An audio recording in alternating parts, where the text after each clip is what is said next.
¿Cómo te llamas? Leonardo, buenas noches, señor presidente. 25 años. Leonardo el Valiente, vamos. Sí, bueno, presidente, quisiera hacer el ejemplo de la vivienda. Mi casa es de más o menos $60.000. Pon 60.000. En el sur de Guayaquil. Sí.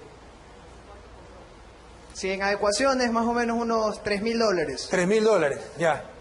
Sí. ¿Cuánto vale ahora? Probablemente unos $80.000. $80.000. ¿Y cuándo compraste la casa? La compraron hace 5 años. Te vamos a tener que dar vuelto, ya verás. Verás que con el sistema actual sí, va a pagar supuesto. más que con el sistema propuesto. 5 años, calcular.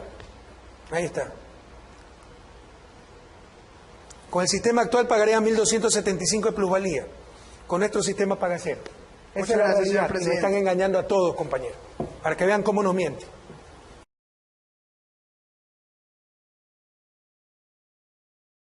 Marisol Romero, migrante por más de 20 años en Washington, D.C. Mi pregunta es sobre herencia y diálogo ciudadano. Ella pregunta, señor presidente, como migrante, nosotros hacemos la declaración del impuesto anual y en los income tax tenemos que reportar si tenemos propiedades en nuestro país de origen para pagar el impuesto dentro de los Estados Unidos por propiedades en Ecuador. Bien, si en caso heredamos algo y bajo la ley de Ecuador cae como bien adquirido, ¿tendríamos que reportarlo en los impuestos anuales en Estados Unidos? ¿En qué categoría estaría esta herencia para un migrante si hereda propiedades? Atentamente, Marisol Rosero. A ver, no entendí muy bien, pero Estados Unidos tiene un sistema diferente al Ecuador. Es decir, hasta donde conozco, ustedes tienen que declarar las propiedades en el extranjero, ¿no? Y eso también se grava. En Ecuador no es así. Es decir, si los migrantes, si la compañera que ha vivido 20 años en Estados Unidos tiene un terreno allá y lo deja a sus hijos, no tiene que pagar absolutamente nada en Ecuador. Muy bien, esa es la... Si hay alguien del SRI y cometí alguna imprecisión, porque yo soy experto en economía pública, pero esto es información, no es formación, no es conceptual, es la información, y cometí alguna imprecisión me avisan, pero en principio el sistema norteamericano es diferente al sistema ecuatoriano. Allá sí, los norteamericanos o los residentes tienen que declarar propiedades en otros países, en Ecuador no. Y en función de eso se grava en Estados Unidos, en Ecuador no. Entonces el migrante que tiene su casita, su terreno y se le va a dejar a sus hijos en Estados Unidos no tiene que pagar impuesto a la herencia.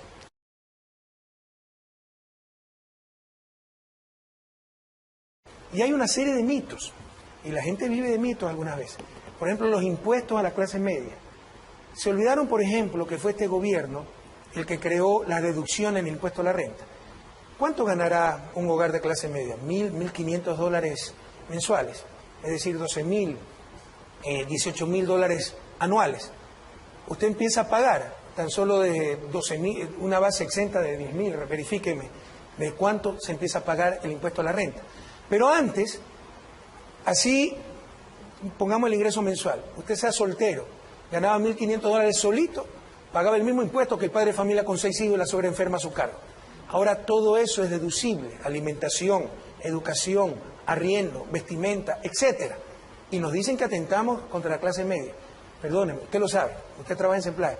Ese es un gran absurdo. Por el contrario, somos el gobierno más exitoso de la historia en haber creado, fortalecido una clase media. Y continúa el proceso. Gente que sale del nivel de pobreza y va a participar en esa clase media. Pero al final somos un poco víctimas de nuestro propio éxito. Porque cuando usted ya pertenece a clase media, recupera la esperanza, tiene expectativas. Y vienen los ricos y le hace creer, tú algún día tendrás mi misma fortuna. Así que oponte a la ley de herencia. Así tú no pagues nada. Miren, permítanme poner un ejemplo. Podemos poner la calculadora. Clase media, veamos, ¿cuánto podrá dejar de herencia a sus hijos? $200.000, $300.000, ¿cuánto? Podemos hacer el ejercicio en este momento. Dígame un ejemplo. Clase media, ¿cuánto podrá dejar de herencia a sus hijos? ¿200.000? ¿300.000? 300.000, ok. Normalmente la vivienda es 40%, 120.000 viviendas, 180.000 dinero, otra clase viene. Tenemos la calculadora, ¿ya? La familia tipo, 5 miembros, papá, mamá, 3 hijos. Muere, Dios no quiere, el jefe de familia, ya hereda a su familia $300.000, ponga, está casado, esto lo pueden encontrar en la página web del SRI, en la página web de la presidencia. En pantalla podemos seguir, ¿ya? Presidente, ¿cuál es el procedimiento? Primera pregunta, si está casado, es que yo ya no veo, pues ya es la juventud. Entonces la primera pregunta es si está casado o no, pongamos un ejemplo de que está casado, si quiere ponemos después ejemplos que no... ¿La persona fallecida estaba casada o en unión de hecho? Sí, ¿no? ¿Por qué? Porque la mitad va a la esposa. Eso se llama sociedad conyugal, paga 0 de impuestos. En otros países sí paga, por si acaso. Aquí no paga. El resto ya se divide en 3 hijos. Hay una casa, una vivienda, hemos dicho 40% nuevamente es el porcentaje de la vivienda en el patrimonio de la clase media, de $120.000. ¿Ya? Una vivienda de $120.000. Y, le insisto, no veo número de herederos, 3 hijos. Supongo que todos son mayores de edad, que la persona fallecida ya era mayor. Calcula el impuesto, $300.000, es un ejemplo de clase media. Repitamos el ejemplo, $300.000 de patrimonio, dentro de ese patrimonio $120.000 la casa, esposa, 3 hijos. ¿Cuánto pagan de impuestos? Vean, clase media. Presidente, ¿puede también girar su asiento? Y en la parte de atrás estamos con la eso, Mauricio, pantalla. para no quedar mal, porque no veía nada yo. Aquí podemos seguir nosotros con las Valor preguntas de la del vivienda heredada, procedimiento. $120.000. Número de herederos directos, 3. Y la última No hay pregunta. menores de edad ni discapacitados que pagan menos. Calcular el impuesto. Clase media. Baja. Sigue. Calcule el impuesto.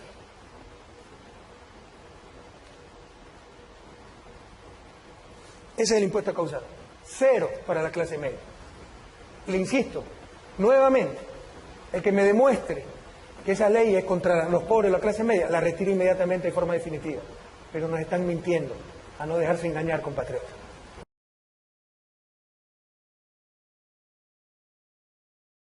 Buenas noches, señor presidente. Soy transportista urbano desde hace 28 años. En el diario vivir del transportista, nosotros escuchamos lo que el pueblo habla cuando sube al carro esos días, ese pasajero. Y hay algo que está haciendo mucho daño, señor presidente. Se está atemorizando a las personas, indicando que estamos en un camino a hacer una nueva Venezuela, que no vamos a tener ni papel higiénico. Así lo manifiestan día a día en el bus los usuarios. La pregunta, señor presidente, las diferencias entre Venezuela y Ecuador, por favor, señor presidente. Bueno, muchas gracias por su pregunta y un abrazo a la clase del volante. Mire, hasta nos trajeron venezolanos para ir en los buses pidiendo a la gente que se levante contra el gobierno porque esto iba a ser otra Venezuela. Primero, yo respeto mucho a Venezuela, que ha reducido grandemente la pobreza, pero le han hecho la vida imposible al gobierno venezolano y eso es lo que nos quieren hacer aquí, con esas marchas permanentes, con un acoso mediático, etcétera. La gran diferencia, nuestra economía es mucho más sólida.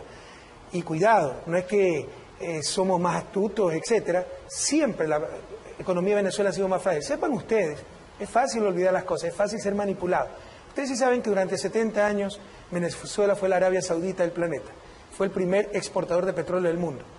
Y toda esa plata se la llevaron a Miami por las oligarquías venezolanas. ¿Quién conocía algo de Venezuela antes de Chávez? Ahora es presencia mundial. Pero ha habido una campaña de destrucción terrible. Entonces, lo único que nos quieren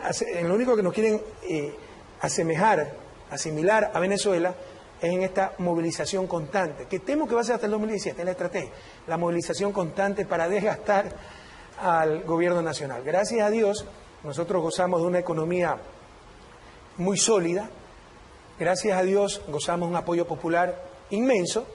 Esto va a molestar, movilización permanente, van a querer generar incidentes. Mientras sean movilizaciones pacíficas, pueden movilizarse eternamente, pueden vestirse de luto eternamente. No vamos a permitir, eso sí, la violencia. Pero, le insisto, o sea, la economía ecuatoriana no solo que marcha bien, es de las mejores de Latinoamérica y pese al boicot, pese a los rumores, nos sacan 8 años, llevamos rumores de que se va a desdolarizar y toda esa tontería. Hay ataques a nivel internacional, periodistas pagados por los Isaías que escriben en el diario El País de España, etcétera, para crear temor. Pese a todo eso, la economía nacional es tan sólida, pues que seguimos como los países de mejor desempeño macroeconómico en la región.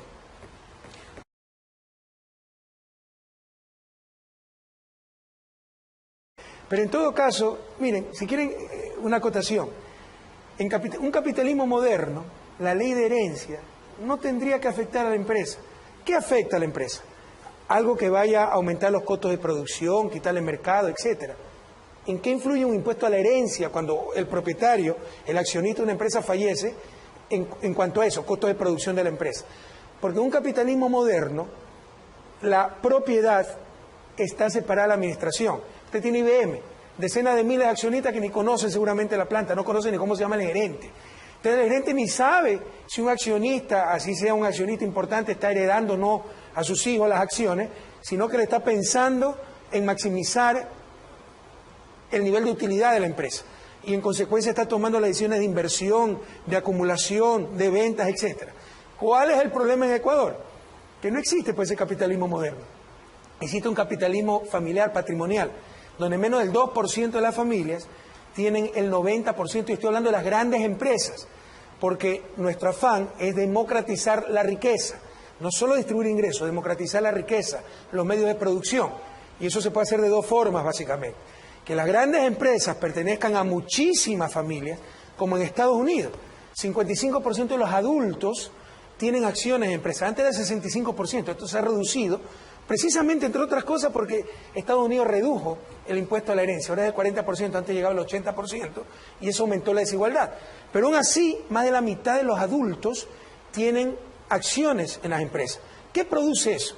Que se alineen los objetivos sociales. Que todo el mundo esté preocupado de cómo le va a las empresas, porque si le va bien a las empresas, le va bien a los hogares. Están preocupados de Nasdaq, de Wall Street, etcétera. Aquí, si menos del 2% de las familias poseen las empresas, el resto, ¿qué le interesa? Y no hay esa alineación de objetivos sociales. Entonces hay dos formas de democratizar la propiedad. Que esas grandes empresas capitalistas coticen en bolsa, un capitalismo moderno, y que miles de personas posean, ya no una familia, posean la empresa, o que haya, no son excluyentes, pueden ser simultáneos, y es deseable que sea simultáneo, que haya también decenas de miles de pequeñas, medianas, microempresas familiares, ahí sí, pero pequeñas, medianas, no esta gran empresa capitalista, sociedades anónimas, propiedades de una sola familia. Eso es lo que tratamos de hacer, pero precisamente lo que tratamos de combatir es el mayor problema para resolver la situación. ¿Por qué? Porque como está tan concentrada la propiedad, ese 2% que posee las grandes empresas nos puede decir, bueno, si tú no haces lo que yo te digo, te fregaste, no te invierto, te saco la plata. Y lamentablemente la política es el arte de lo posible, hay que tomar en cuenta esas cosas. Por eso le insisto, ayer me he reunido con muy importantes, pero muy importantes empresarios del país, me han propuesto considerar negocios en marcha, no el bien improductivo, no la mansión, eso no interesa mucho, el negocio en marcha, y obviamente tomaremos en cuenta eso. Pero la gran pregunta, porque antes no les preocupaba pues el negocio en marcha, porque eso no incluía la ley anterior, un tratamiento especial, y la ley actual todavía, para los negocios en marcha, porque nadie pagaba. Entonces también les dije, bueno, estamos abiertos para hacer un sistema especial para los negocios en marcha, para no afectar la base productiva, dada esta concentración de las empresas en pocas manos. Pero también consensuemos, lleguemos a mínimos comunes. Cero tolerancia a la evasión. Y en principio me han dicho que sí. Así que seguimos conversando y habrá un tratamiento especial para los negocios en marcha y evitar la situación que usted manifiesta, que no se tendría que dar en un capitalismo moderno. Pero tenemos que ser realistas y saber que tenemos un capitalismo patrimonial. ¿Ok?